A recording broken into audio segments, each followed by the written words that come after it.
नंदनवन के जंगलों में टूनी अपने पति टुन्नू के साथ रहा करती थी।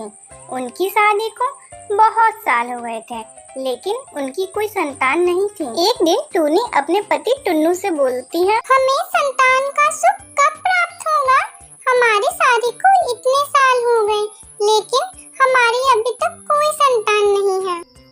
तुम चिंता न किया करो टूनी, हमें भी संतान का सुख मिलेगा। भगवान के घर देर है अंधेर नहीं। देखना, हम दोनों भी एक दिन एक सुंदर से बच्चे के माँ बाप बनेंगे। कुछ समय बाद टूनी एक अंडा देती है। टूनी अपने अंडे को देखकर बहुत खुश होती है। कुछ ही दिनों के बाद अंडे में से एक प्यारी सी बच्ची निकलती है। वो दोनों अपनी बच्ची से बहुत प्यार करते थे और उसका नाम टुनटुनी रखते हैं। टुनटुनी अब बड़ी हो गई थी। माँ बाप के लाड़ प्यार ने उसको इतना बिगाड़ दिया था कि वो पूरा दिन बाहर खेलती रहती थी। पढ़ने लिखने में तो टुनटुनी का बिल्कुल मन ही नहीं लगता था। पढ़ाई तो जैसे उसके लिए काला अक्षर भैंस बराबर। एक दिन टूनी टुन्नू से बोलती है, अजी सुनते हो, दिन प्रतिदिन टुनटुनी की शिकायतें बढ़ती जा रही हैं। जंगल के सभी पंछी आकर शिकायत कर रहे थे कि अपनी टुनटुनी उनके बच्चों को बिगाड़ रही है। चलो आज हम भी अपनी टुनटुनी का स्कूल में दाखिला करवा लाते हैं। अगर हमारी टुनटुनी सभी बच्चों के संग स्कूल जाएगी तो वो भी पढ़ने लिखने लगेगी।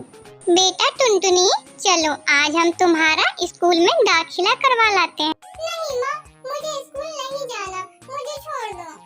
टूनी टुनटुनी का स्कूल में दाखिला करवा लाती है।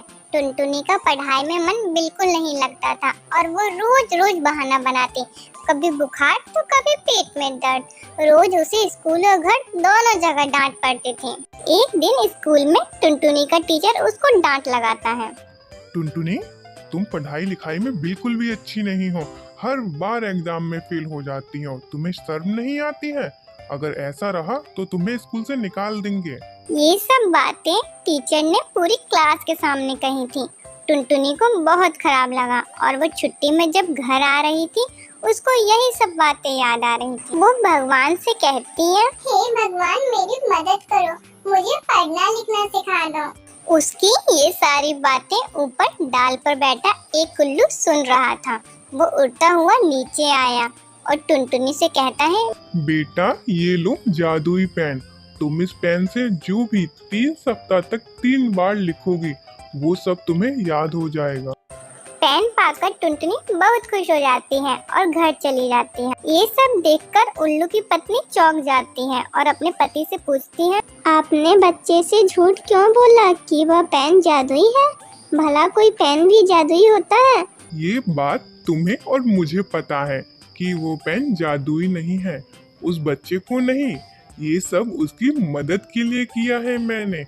अभी उसका मन पढ़ने लिखने में नहीं लगता, जिस कारण से वो पढ़ने लिखने में हिचकिचाता है। मेरे इस जादुई पेन के बहाने वो हर चीज को 3 बार लिखेगा, जिससे वो चीज उसे समझ में आ जाएगी और जब उसको पढ़ाई समझ में आ जाएगी तब उसका पढ़ने में मन लगेगा और उसकी प्रॉब्लम सॉल्व हो जाएगी।